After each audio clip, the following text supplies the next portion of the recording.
ना तलवार निकालो, जब तोप मुकाबिल हो तब अखबार निकालो। अकबर इलाहाबादी की ये पंक्तियां आजादी के परिदृश्य में बिल्कुल सटीक बैठती हैं।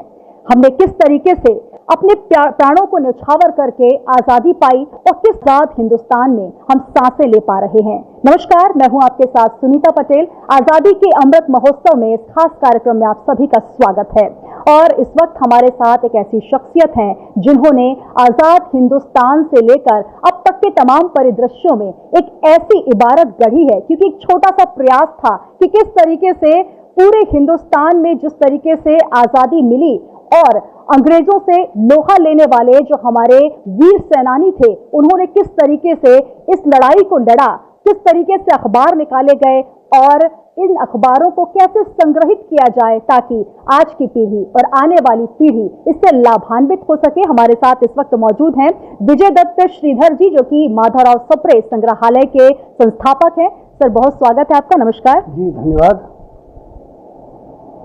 और आजादी के अमृत महोत्सव में आपका हम बहुत बहुत स्वागत करना चाहते हैं वीआईपी न्यूज के माध्यम से। सर, जिस तरीके से आपका अनुभव रहा है आजादी की, अगर हम बात करें, बहुत ही कठिन परिश्रम के बाद, बहुत सारे ऐसे प्रयासों के बाद आजादी मिली है जिसमें आज और हम इस आजाद हिंदुस्तान में बैठकर बातें कर पा रहे हैं। वो अनुभव हम आपसे जानना चाहेंगे, किस तरीके से पत्रकारों ने, किस तरीके से हमारे जाबाजों ने और किस तरीके से आजाद हिंदुस्तान में हम जिस तरीके से कदम रख रहे हैं, हमारे माँ भारती के वीर सपूतों ने जो योगदान दिया है, उस योगदान पर आपकी एक चर्चा।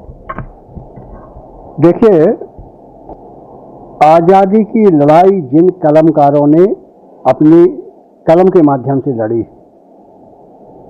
यह कोई एकांगी लड़ाई नहीं थी, यह बहुआयामी थी। हम उस सौभाग्य से वंचित है कि उसे अपनी आंखों से देखते, लेकिन उसके जितने दस्तावेज, उसके उस समय के प्रकाशन, उस समय के समाचार पत्र पत्रिकाएं मौजूद हैं, उनके माध्यम से हमें उसका बखूबी एहसास हो जाता है। भारत की आज़ादी की लड़ाई, जैसा मैंने पहले कहा, एकांकी नहीं थी, यह राष्ट्रीय नव जागरण आंदोलन का एक हिस्सा थी। और राष्ट्रीय नव जागरण आंदोलन पूरे समाज के समग्र विकास पर केंद्रित था। इस नव जागरण आंदोलन के 4 पक्ष थे। पहला पक्ष था राजनीतिक आज़ादी। पहले हमारे यहाँ यवन और दूसरे जातियां आई, उन्होंने आक्रमण किया और हिंदुस्तान पर कब्जा कर लिया, और बहुत कई जातियां ऐसी थी जो आए, कब्जा किया, फिर यहीं बस गए। और फिर उसी का आखिरी जो तारतम्य था वो ईस्ट इंडिया कंपनी में के माध्यम से अंग्रेजों ने किया। फ्रांस और डच, पोर्तुगीज, इस तरह कई देशों, यूरोपीय देशों के लोगों ने यहाँ उपनिवेश बनाए भारत में।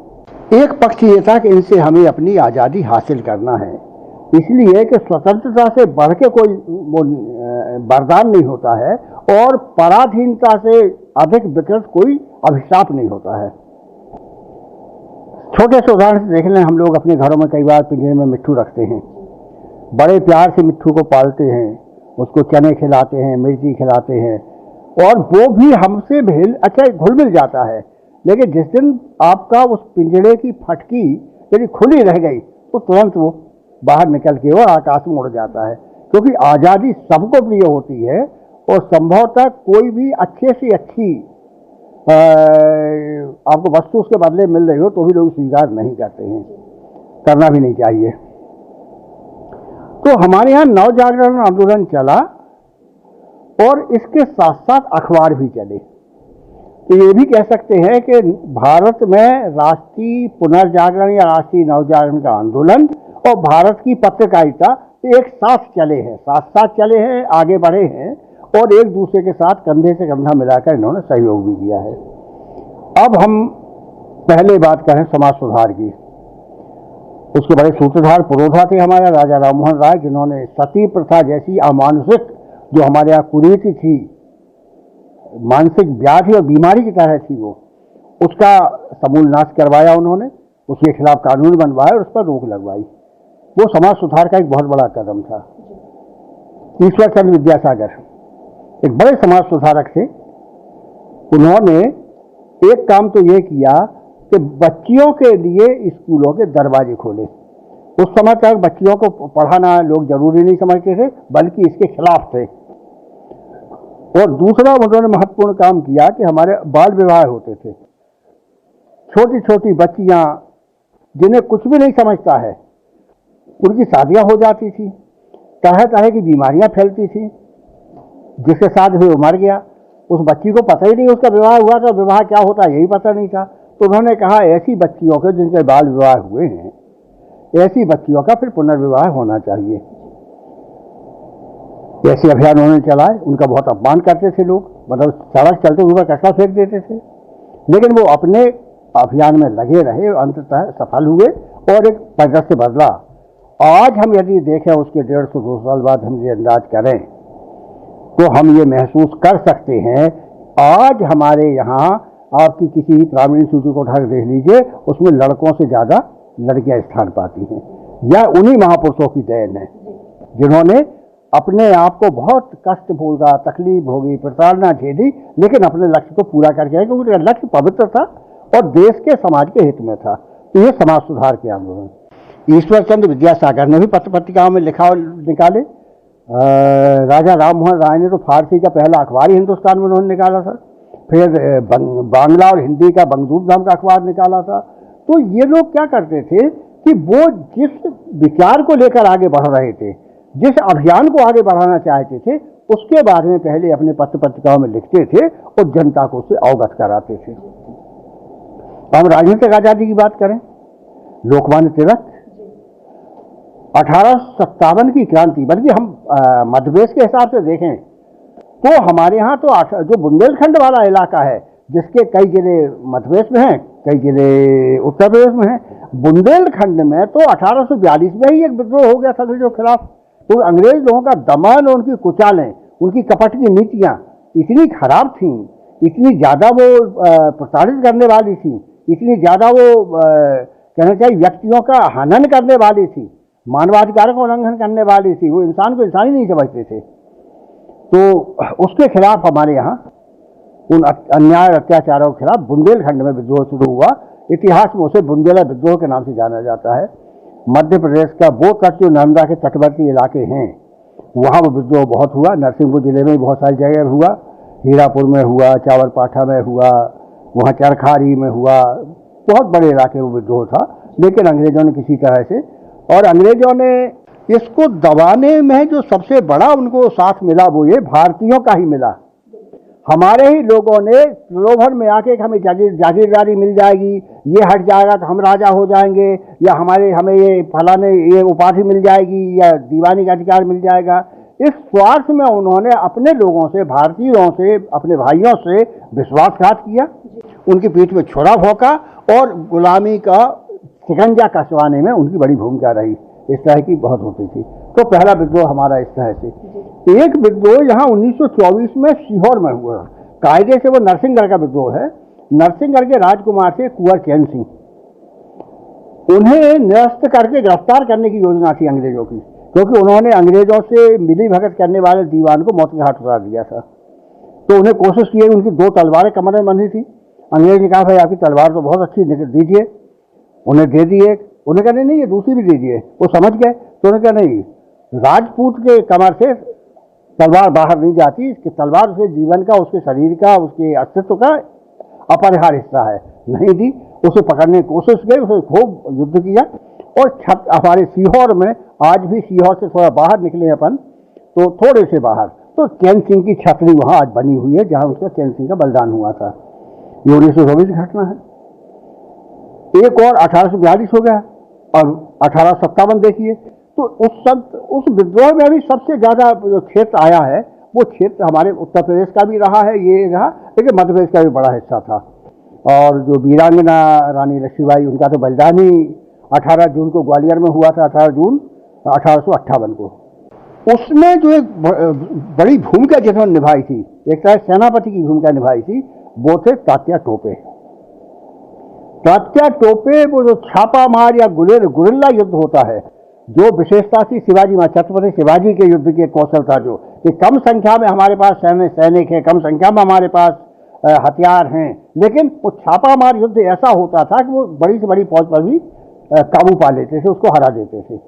इस युद्ध के माहिर थे तात्या टोपे, और उनको तो बाद में उनको भी पहाड़ों के जंगल में एक रियासत की हमें मिल जाएगी वापस, इसके लोभ में उन्हें गिरफ्तार करवाया गया, फांसी हुई। ये स्मारक भी हमारे यहाँ है। अब आप चले इसके बाद जो 1857 का विद्रोह, चूंकि इसमें विद्रोह तो सारे देश में फैला था और वो पहला स्वतंत्रता संग्राम भी है, लेकिन उसका सांगठनिक जो ढांचा था, इसमें वीरता बहुत थी, जोश बहुत था, एक मन में एक तलब थी कि हमें अंग्रेजों से मुक्ति पाना है और अंग्रेजों को निकाल बाहर करना है। अखबारों के लिहाज से एक बहुत बढ़िया बात हुई उस समय। एक अखबार जिसे हिंदी का पहला दैनिक अखबार मानते थे, वो हिंदी और बांग्ला का मिला जुला था, समाचार सुधा वर्षण, ये 1854 में बंगाल से निकला। श्याम सुंदर सेन जी उसके संपादक हुआ करते थे। तो जब ये विद्रोह हुआ और लोगों ने जाके बहादुर शाह जफर, जो हमारे आखिरी बादशाह माने जाते हैं भारत के, मुगल साम्राज्य के, लेकिन बादशाहत तो बची नहीं थी, वो लाल किले के भीतर ही थी, बाहर तो सब अंग्रेजों के चक्कर में राज्य में चला गया था हाथ में। तो उन्होंने एक फरमान जारी किया, हिंदू और मुसलमानों से अपील की कि ये अंग्रेज जो हमारा धर्म नष्ट कर रहे हैं, ये अंग्रेज जो हमको भाइयों भाई हिंदू और मुसलमानों में लड़वा के अपना स्वार्थ सिद्ध कर रहे हैं, इन्हें इस देश से निकाल बाहर करो। ये फरमान निकाला उन्होंने। वो फरमान समाचार सुधा वर्षण नाम के अखबार में छपा और 2 अखबार फारसी के छपे। तो जब इन पर कलकत्ता के कोर्ट में इन पर मुकदमा चलाया गया, तो जो फारसी के अखबार वाले थे, दूरबीन और एक दूसरा अखबार था, तो इनके संपादकों ने माफ़ी मांग ली, तो बच गए वो। लेकिन श्याम सुंदर सेन ने कहा कि माफ़ी नहीं मांगेंगे, मुकदमा लड़ेंगे। मुकदमा चला, उन्होंने कहा वकील का मैं खुद ही अपनी पैरवी खुद ही करूँगा। उस पैरवी में श्याम सुंदर सेन जी ने एक सवाल पूछा उनसे। ईस्ट इंडिया कंपनी थी उस समय, ब्रिटेन के सम्राट ने अपना हिंदुस्तान को राज्य अपने हाथ में नहीं लिया था उस समय तक। तो उन्होंने कहा कि आप ये बताइए कि ये जो बंगाल प्रेसिडेंसी है, बंगाल प्रेसिडेंसी मतलब बंगाल, उड़ीसा, बिहार, आसाम, ये जो सारा इलाका था वो एक ही जगह था, बंगाल प्रेसिडेंसी, कि इसमें आप दीवानी किस अधिकार से वसूल कर रहे हो। तो ईस्ट इंडिया कंपनी के लोगों ने बड़ी पूरी जिम्मेदारी से, बड़े जोर से कहा कि हमें इस बात के लिए फरमान जारी करके बादशाह ने इजाज़त दी है। फिर कौन से बादशाह ने? कहे हमारे दिल्ली के बादशाह ने कहा, फरमान जारी किया है कि आप दीवानी वसूल कर सकते हो हमारी तरफ से। तो कहने लगे जिस बादशाह के फरमान से आप दीवानी वसूल कर रहे हो और ये कानूनी सही है, तो उसी बादशाह का फरमान हमने छापा, तो हमने जो किया वो सही, क्यों बादशाह का फरमान है। तो बादशाह तो एक ही, आपको फरमान देने वाला और हमको फरमान देने वाला। सर, आजादी के संघर्ष के साथ जो पत्रकारिता है उसका भी एक उद्भव हुआ, एक विकास हुआ। बिल्कुल। और जिस तरीके से अगर हम बात करें, पत्रकारिता की शुरुआत जिस समय हुई थी, जो संघर्ष का काल था, उससे लेकर अब तक बहुत ज्यादा परिवर्तन हो गया है। किस तरीके से आप वो देखते हैं, उस संघर्ष का दौर था जब ये कहा जाता था कि अखबार निकाल कर, क्योंकि आपके पास तलवार नहीं है, आपके पास तीर कमान नहीं है, और उस समय आपको सिर्फ शब्दों के माध्यम से अपनी बात पहुंचानी है, वो जो जोश है, वो जुनून है, वो आपको जनता में फूंकना है। तो वो समय किस तरीके से पत्रकारिता का उद्भव हुआ, वो भी जानना चाहेंगे। नेपोलियन कहते थे, ये तो बड़ा भारी लड़ाका सेनापति था, वो ये कहता था कि एक अखबार 1000 बमों से ज्यादा खतरनाक होता है। भारतीयों ने आजादी की लड़ाई, नव जागरण आंदोलन के लिए इसीलिए समाचार पत्रों को माध्यम बनाया कि हमें पहले जनता को ये बताना पड़ेगा। अच्छा, पत्रकारिता होती क्या है? समाज को सूचित करना, समाज को शिक्षित करना और समाज को प्रेरित करना, यही काम है अखबार का। तो ये काम वो करते थे इस बहाने से। और जब ये हुआ तो 1857 का फेल हो गया। 1857 में घटना हुई, मोहम्मद बाकर एक अखबार, दिल्ली अखबार के संपादक थे, और बेदार वक्त जो बहादुर शाह जफर का पोता था, वो उसके प्रकाशक और मालिक थे। इसमें खबर छपती थी विद्रोह की, जो 1857 क्रांति की खबरें छपती थी। तो जब अंग्रेजों ने दिल्ली पर कब्जा कर लिया पूरी तरह, तो मोहम्मद बाकर को गोली मार दी गई थी। वो पहला शहीद है आज़ादी लड़ाई के लिए, पत्रकारिता में शहीद होने वाला पहला संपादक है मोहम्मद बाकर। ऐसे आप सोच सकते हैं कि कैसे रास्ता बढ़ रहा है आगे। संपादकों का जिक्र किया आपने, तो मुझे याद आता है जो इलाहाबाद से एक जो उर्दू साप्ताहिक निकलता था 1905 से, स्वराज, उसका जिक्र करना बहुत जरूरी हो जाता है, क्योंकि उन संपादकों ने बहुत कठोर परिश्रम किया, या यूं कहा जाए उनको कारावास मिला, काला पानी मिला, लेकिन उन्होंने लिखना नहीं छोड़ा, निष्पक्ष पत्रकारिता की। और यही वजह है कि शब्दों के बल से, शब्दों के वजन के माध्यम से आजादी में अपनी बहुत बड़ी भूमिका जो है उन्होंने निभाई। वो जाना चाहेंगे। उससे पहले एक समय आता है जब ये अंग्रेजों ने जब हमारा पहला स्वतंत्रता संग्राम असफल हो गया, तो उन्होंने दमन और प्रताड़ना के लिए बड़ी क्रूरता अपनाई थी, मनोबल तोड़ दिया था। इस मनोबल को पुनः जागृत करने का काम लोकमान्य बाल गंगाधर तिलक ने किया, और तिलक महाराज ने ही नारा दिया था, स्वराज हमारा जन्मसिद्ध अधिकार है। तो सोई हुई जनता को झकझोरने का काम, जैसे तालाब का पानी शांत स्थिर है, शांत है, आप उसमें कंकड़ फेंक दीजिए, पत्थर फेंक दीजिए तो लहरें उठने लगती है। तो वो आज़ादी की लहर उठाने का काम लोकमान्य तिलक ने किया। उनका अखबार का नाम था केसरी, जो 4 जनवरी 1881 को पूना से निकला था, और अंग्रेजी का मराठा भी निकाला था। तो ये यहाँ से हुआ। उस धारा को मध्य प्रदेश में या हिंदी क्षेत्र में उस धारा को लाने वाले थे, तिलक महाराज की उस क्रांतिकारी विचारधारा को लेकर आने वाले थे पंडित माधवराव सप्रे, जिन्होंने हिंदी केसरी निकाला था नागपुर में, और वो पहले संपादक थे जिन्हें राजद्रोह के आरोप में गिरफ्तार किया गया था। ये 1908 की बात है। लेकिन तिलक महाराज ने जो चेतना जगाई, उसका कई जगह परिणाम उसके सामने आने लगे। आप जिस अखबार का जिक्र कर रही हैं, वो दीपावली के दिन या दीपावली के आसपास सन 1907 में इलाहाबाद से निकला। अब उसका नाम प्रयागराज है, वैसे उसका असली नाम प्रयागराज ही है। तो वो शांति नारायण भट्टागर उसके संपादक थे। इस अखबार के कुल मिला के 2.5 साल जीवित रहा। 75 अंक साप्ताहिक अखबार था, उर्दू का था। 75 अंक निकले, 8 संपादक हुए, जिनमें से 6 संपादकों को 94 वर्ष 120 दिन की कैद की सजा हुई, जिनमें से 2 को काला पानी की सजा हुई। एक विज्ञापन भी छपा था, उसी सिलसिले में छपता था। वो था कि उर्दू स्वराज के वास्ते एडिटर की दरकार है जो उर्दू और अंग्रेजी का अच्छा जानकार हो, जौ की 2 रोटी और 1 प्याला पानी में गुजर कर सके, आगे उसका जो भाग्य, और उसका एक पैर अखबार के दफ्तर में, 1 पैर जेल में रहे। और ऐसे एक के बाद एक 8 संपादक हुए, और जिनमें से 6 को उनकी तस्वीर शाहजहां भट्टा की तस्वीर लगी है। दुनिया के इतिहास में ऐसा दूसरा उदाहरण नहीं है जो स्वराज ने पेश किया पत्रकारिता के इतिहास में। ये होता, लेकिन इन सारी गतिविधियों से एक चीज होती थी कि चेतना जागृत होती जाती थी। और बंग भंग जब हुआ हमारे 1905 में, लॉर्ड कर्जन ने जब बंगाल के 2 टुकड़े कर दिए, ईस्ट बंगाल, वेस्ट बंगाल, और एक टुकड़े इसलिए किए तो उसके बंगाल में चेतना बहुत थी और क्रांतिकारी चेतना थी। वहां के लोग सशस्त्र क्रांति भरोसा करते थे, काली के पूजक थे।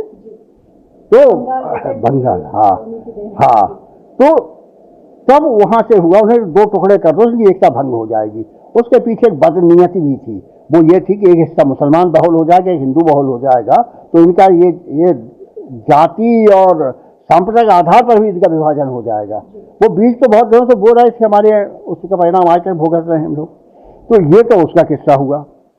लेकिन फिर तिलक महाराज ने, चाफेकर बंधुओं ने प्लेग के मामले में प्लेग अफसर की हत्या कर दी, और तिलक महाराज ने अपने संपादकीय में चाफेकर बंधुओं के जो काम है उसको सही ठहराया। उन्होंने कहा कि यदि आप सुनवाई नहीं करोगे, यदि आप अपनी जिम्मेदारी ठीक से नहीं निभाओगे, यदि आप जनता को बिल्कुल अपने हाथ में छोड़ दोगे, तो फिर जनता क्या करेगी? जनता के रिएक्ट करेगी, जनता प्रतिक्रिया करेगी, जो किया तो किया, आपने अपना काम नहीं किया ठीक से, इसी गुस्से में उन्होंने वो कर दिया। तो उन्हें 6 साल की सजा हुई थी। उस 6 साल की सजा में वो मांडले के जेल में रहे, मतलब बर्मा में है आज वो।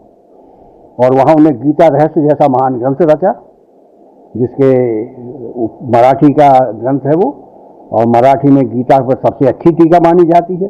उसका हिंदी अनुवाद सप्रे जी ने किया था, और हिंदी अनुवाद इतना लोकप्रिय हुआ, आज तक वो चल रहा है। 40 संस्करण निकले उसके, किसी किताब के 40 संस्करण निकले। ये बहुत बड़ी 100 साल से ज़्यादा हो गए, 110 साल करीब होगा उसको छपे हुए। हाँ, माधवराव सप्रे जी का जिक्र आप कर रहे हैं, लोकमान्य तिलक जी के विचारों से प्रेरित थे और मूर्धन्य पत्रकार, साहित्यकार और एक बहुत ही विशाल हृदय जिसको कहा जा सकता है कि एक बहुत बड़ी प्रेरणा के साथ वो काम कर रहे थे। संपादक थे, स्वतंत्रता संग्राम सेनानी थे और उसके बाद जिस तरीके से उन्होंने अपना योगदान दिया, बाल गंगाधर तिलक जी का जिक्र हम कर रहे हैं, स्वराज का नारा लेकर वो आए और सप्रे जी ने जिस तरीके से उस दिशा में प्रयास किया, उसके बाद हम संग्रहालय में देखेंगे सप्रे जी के तमाम जो बुक्स हैं जो उनके संग्रहालय में रखे हुए हैं वो भी हम आपको दिखाएंगे। लेकिन सर से जान लेते हैं सप्रे जी का जो योगदान रहा। देखिए, माधव सप्रे एक ऐसे मनीषी थे जिन्हें हम कह सकते हैं निष्काम कर्मयोगी। वो हमेशा पीछे रहते थे, कभी आगे नहीं आए मतलब वो कभी मंच पर नहीं बैठे, किसी पद को ग्रहण नहीं किया और इसलिए वो कहते थे साधक को हमेशा पृष्ठभूमि में रहना चाहिए और अपने काम करते रहना चाहिए। और उनका एक बहुत बड़ा योगदान था हिंदी में अर्थशास्त्र की शब्दावली, ये माधवराव सप्रे की देन है। ये हिंदी की में अर्थशास्त्र की सबसे पहले शब्दावली माधवराव सप्रे ने रची। माधवराव सप्रे ने हिंदी केसरी, हिंदी ग्रंथमाला, ऐसे अखबारों के जरिए हिंदी के साहित्य को और हिंदी की जाति चेतना, उस समय जाति मतलब नेशनल के लिए जाति शब्द चलता था पहले, बाद में राष्ट्रीय शब्द आया। हाँ, ये अंबिका प्रसाद वाजपेयी की देन है। तो इसके पहले हमारे यहाँ इसके लिए नेशनल के लिए, नेशनलिटी के लिए जाति शब्द चलता था, फिर वो राष्ट्रीय बना। ये लोग जो करते थे काम, वो ये कि लोगों की चेतना को झकझोरते थे। उनके मन में जो एक भय था, जैसे गांधी जी ने क्या किया, गांधी जी 1915 में जब भारत लौटे तो वो दक्षिण अफ्रीका में एक बड़ी सफलता के साथ लौटे थे, सत्याग्रह की सफलता। दुनिया पहली बार देख रही थी कि ये सत्य और अहिंसा पर आधारित भी कोई संग्राम हो सकता है। तो जब यहाँ से गए थे, वो तो एक वकालत के लिए गए थे, एक अब्दुल्ला साहब की कोई कंपनी थी उसके लिए, लेकिन वो लौटे तो यहाँ से गए थे वो बैरिस्टर M.K. गांधी, और जब लौटे तब वो कर्मवीर गांधी हो चुके थे। उन्होंने इतना गजब का काम किया, सारी दुनिया आश्चर्यचकित होकर देख रही थी कि कोई एक हाड़ मांस का पुतला ऐसा भी हो सकता है। वो किया, वहाँ से लौटे, और जब लौटे तब तक हमारे यहाँ 6 साल की सजा काट के हमारे क्या नाम तिलक महाराज 1916 में वापस आ गए थे। इन दोनों का साथ बहुत कम समय का रहा है, मिलना जुलना ये। लेकिन तिलक महाराज का जो जनता पर प्रभाव था वो बहुत अमिट था और बहुत अद्भुत। इस देश के लोग उन्हें बहुत पसंद करते थे। स्वयं जब उनका निधन हुआ था तो गांधी जी ने भगवान तिलक कहा था। ब्रिटेन का एक संपादक था सिरोल, उसने तो तिलक महाराज को कहा था father of Indian unrest, Bharat में अशांति के जनक। अब उनके लिए अशांति थी, हमारे लिए स्वतंत्रता संग्राम था। ये तिलक महाराज की भूमिका। और जब अंग्रेजों ने कहा कि भाई हम इकट्ठे नहीं होने देंगे, धारा 144, तो उन्होंने गणेशोत्सव शुरू कर दिया। तो हम भगवान गणेश की आरती गा रहे हैं, अब इसमें तो इकट्ठे होने दोगे। तो तरीके लोगों ने निकाले अपने अपने ढंग से। जब गांधी जी आए तो गोखले जी, गोपाल कृष्ण गोखले, जो उनके राजनीतिक गुरु मानते थे वो, तो गोखले जी ने कहा कि मिस्टर गांधी, आप हिंदुस्तान में सक्रिय होने के पहले हिंदुस्तान के जनमानस को समझिए। तो जनमानस को समझने के लिए गांधी ने यात्रा शुरू की। अब आज हम यही देखें तो हमारे यहाँ तो छुटभइये नेता होते, वो बड़ी बड़ी गाड़ियों पर चलते हैं। बड़ी जितनी बड़ी गाड़ी, जितने ज़्यादा आसपास भीड़ भाड़ और उनके वो बैन वो लगते हैं, फ्लैग्स और ये सब, वो अपने आप को उतना बड़ा समझते हैं। लेकिन गांधी जी तो तीसरे दर्जे में बैठते थे, जनता के बीच में रहते थे। इसलिए जनता की नब्ज पर सबसे जानदार, सबसे जोरदार यदि पकड़ किसी की थी तो महात्मा गांधी की थी। और बहुत से आंदोलन जो है गांधी जी के नाम है, असहयोग आंदोलन, जो दांडी यात्रा है महात्मा गांधी ने निकाली। उसके बाद एक पूरा क्रम चल पड़ा और कहीं ना कहीं सत्य अहिंसा का जो एक नारा उन्होंने दिया कि किस तरीके से आप सिर्फ और सिर्फ भाले तलवारों से नहीं बल्कि आप अहिंसा के माध्यम से भी आज़ादी को हासिल कर सकते हैं। सर, अगर कि जिस तरीके से हम बात कर रहे हैं मातावान सप्रे संग्रहालय, जहां पर वो तमाम वृत्तांत हैं, वो तमाम संग्रह की हुई वस्तुएं हैं या फिर पत्रिकाएं हैं जो कि जर्जर अवस्था में हो जाती, लेकिन इसे आपने संग्रहित किया, ये प्रेरणा आपको किस तरीके से मिली? और हम चाहेंगे कि हम वो संग्रहालय भी देखें। पहले आप गांधी के कंट्रीब्यूशन, उनका जो अवदान उसको समझिए। गांधी का अवदान यह है कि जब चंपारण सत्याग्रह हुआ तो गांधी ने उसके जरिए 3, 4, 5 बड़ी उपलब्धियां हासिल की। पहली उपलब्धि, उन्होंने गिरफ्तारी के लिए सजा खुद मांग ली कि हाँ हमने अपराध किया, 2 सजा। तो लोगों के मन से, भारत की जनता के मन से पुलिस का, अदालत का और जेल का डर मिटाया, यहाँ निडर बनाया भारतीयों के, पहला कंट्रीब्यूशन। दूसरा, उनके साथ जो लोग वहाँ जुटे थे उनमें डॉक्टर राजेंद्र बाबू थे, उस समय डॉक्टरेट नहीं था उनका, डॉक्टर राजेंद्र प्रसाद जो भारत के पहले राष्ट्रपति हुए, और ब्रजकिशोर बाबू, मनोरंजन बाबू, ये बड़े बड़े वकील भी साथ थे, आचार्य कृपलानी, जो गए थे। जब ये वकील लोग बड़े बड़े थे, इनकी बड़ी कामयाब वकील थे, बड़ी ऊंची इनकी फीस हुआ करती थी, इन सबके साथ उन्हें निजी रसोइये आए, इनके निजी सेवक आए। गांधी ने पहली शर्त रखी, हमारे साथ वही रहे जिसका सेवक नहीं होगा कोई, यहाँ रसोइया नहीं होगा। मतलब आपको अपना काम खुद करना पड़ेगा, खुद कपड़े धो, खुद अपने बर्तन साफ करो, नंबर 1। नंबर 2, सबकी रसोई एक, सबका भोजन एक ही रसोई घर में बनेगा और एक साथ बैठ के सब खाएंगे, तो सामाजिक समरसता। एक रसोई घर में खाना पके, भोजन तैयार होगा, एक साथ बैठ के भोजन करेंगे और अपना काम खुद करेंगे। ये दूसरी चीज थी। तीसरा काम उन्होंने ये किया, जब उन्होंने देखा, उन्होंने बयान लिए वहाँ किसानों के, उनने भी लिए, और उन्होंने कस्तूरबा गांधी जी को बुला लिया था उनके साथियों के साथ, सहेलियों के साथ। उन्होंने महिलाओं को बयान दिए। उस समय ये बात समझ में आई कि हिंदुस्तान में गरीबी की हालत कितनी ज़्यादा खराब है।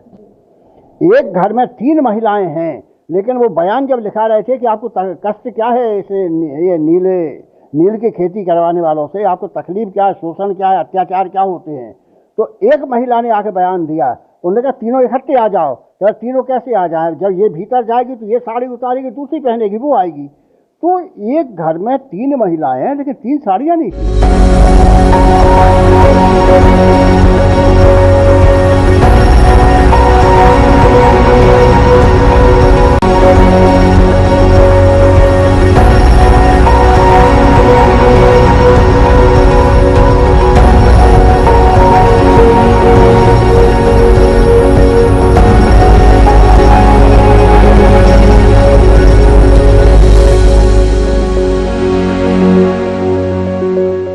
तो गरीबी का अभिशाप इतना भयंकर है, ये एहसास हुआ तो गांधी ने खुद तोड़े अपनी, वो काठियावाड़ी वो बड़ी पगड़ी होती थी, उस पगड़ी में 2 धोती बन जाए पुरुषों के पहनने की, उन्हें छोड़ दी, नहीं कुछ नहीं, अंगार का वो सब छोड़ दिए, एक धोती आधे में पहन देते थे, आधी लपेट देते थे, और यही आखिरी समय तक उनका बाना रहा, और हाथ में एक लाठी जो उनका सहारा थी। वो हिंसा का प्रतीक नहीं थी, वो चलने में, क्योंकि गांधी बहुत तेज चलते थे।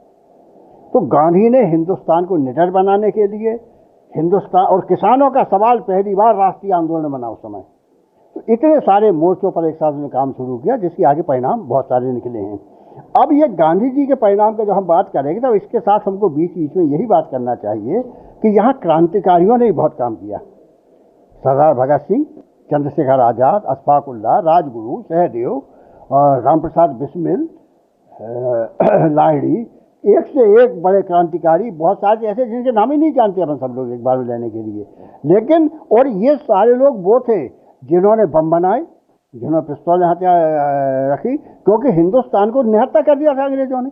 आप अपने घर में हथियार नहीं रख सकते थे, तो ऐसा देश को सामूहिक लड़ाई तो नहीं सकता, सेना तो बना नहीं सकते। और सेनाएं जिन राजाओं के पास थी, वो सेना अंग्रेजों के गुलाम थी। तो ऐसे लोगों में इसके बाद भी इन क्रांतिकारियों ने अपने भारत के लिए जिस तरह के बलिदान दिए। अब भगत सिंह ने क्या किया, उन्होंने कहा कि हमने बम इसलिए, भगत सिंह वहाँ बम फेंक के असेंबली में जो बम फेंका उसके बाद भागे नहीं, वो अपनी जान बचाने के लिए खड़े हो गए, गिरफ्तारी दी, और ये कहा कि हमने ये बम इसलिए फेंका है कि हम इस गूंगी बहरी सरकार को जगा सकें, इसको झकझोर सकें, इसके लिए हमने ये बम फेंका। आज़ाद ने, हम आज़ाद थे, आज़ाद हैं और आज़ाद ही मरेंगे। इलाहाबाद में तो उन्होंने, उनके साथ गद्दारी हुई थी, उनके साथ भी।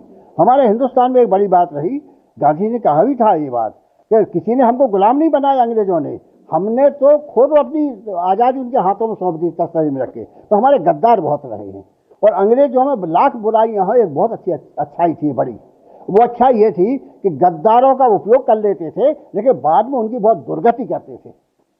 वो जानते थे जो अपने वतन के सगे नहीं, वो हमारे सगे क्या होंगे। हाँ के साथ जो है वो भी इस आज़ादी की लड़ाई में कहीं ना कहीं इन्होंने अंग्रेजों का साथ दिया। यही वजह रही कि आज़ादी मिलने में एक लंबा समय जो है वो हमें देखना पड़ा।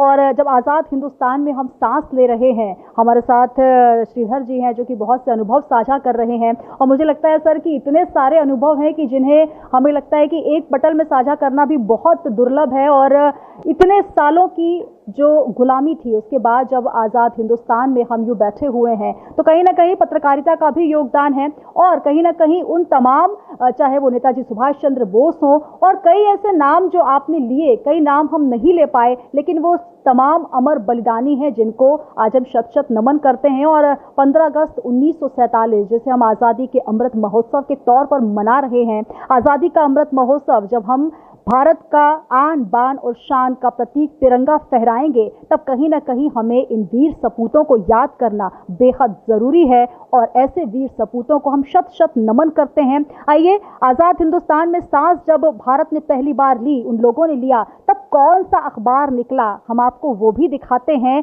और लिए चलते हैं आपको माधवराव सप्रे संग्रहालय के उस कोने में जहां पर भारत का वो पहला अखबार है। आज़ादी की जो लड़ाई है वो कहीं ना कहीं बहुत सारे वीर सपूतों और बलिदानियों के दम पर हासिल हुई है। आज हमारे साथ श्रीधर जी हैं जो कि लगातार हमें बता रहे हैं कि उस लड़ाई में किन किन का योगदान रहा। और जब बात नेताजी की ना हो तो कहीं ना कहीं आज़ादी का संघर्ष कुछ अधूरा सा लगता है। देखिए, गांधी जी का दांडी मार्च होता है, नमक सत्याग्रह। नमक ऐसी चीज़ जिसका ज़िंदगी में हर आदमी के लिए महत्व, क्या किसी जात का, किसी धर्म का, धनी है, गरीब है, कैसा है, उन नमक पर भी आपका अधिकार नहीं है। इस बहाने से गांधी जी ने जनता को समझाया कि गुलामी का अभिशाप क्या है, इसकी परिणति क्या होती है। जब 1942 में भारत छोड़ो आंदोलन छिड़ा, उस समय तक यहाँ के जो आंदोलन के, राष्ट्रीय आंदोलन के सारे नेता के जेल में थे। केवल नौजवान लोगों ने उस भारत छोड़ो आंदोलन को सफल बनाया देश भर में। इसके बाद एक और बड़ी चीज़ होती है, नेताजी सुभाष चंद्र बोस जो भारतीय नेताओं में शायद सबसे ज़्यादा मेधावी और प्रखर चेतना के धनी थे, उन्होंने आज़ाद हिंद फौज का नेतृत्व संभाला और अंग्रेजों के खिलाफ सशस्त्र संघर्ष की शुरुआत की। भले ही प्रतीक है लेकिन उसका बहुत बड़ा महत्व है, क्योंकि वो सिंगापुर जब उन्होंने शुरू किया था तो वो तो एकदम भारत की सीमा तक आ गए थे, एक बात। और उनसे अधिक साहसी और सेना, मतलब एक अच्छा संगठनकर्ता कैसे होता है, उस वो नेताजी सुभाष चंद्र बोस के रूप में हमारे सामने है। और उनके उस संघर्ष ने भी अंग्रेजों को कहीं ना कहीं झकझोर दिया था। और एक और बड़ी बात, लोग भले ये मानते हैं, आज जो प्रचार करते हैं कि गांधी और सुभाष चंद्र बोस एक दूसरे के दुश्मन थे, ऐसा नहीं है। गांधी जी उन्हें अपना बागी बेटा कहते थे। घर में नहीं बच्चे विद्रोह कर जाते हैं, गांधी जी उन्हें बागी बेटा कहते थे। और हम इतिहास गवाह है कि गांधी जी को हमारे राष्ट्रपिता पहली बार नेताजी सुभाष चंद्र बोस ने कहा था।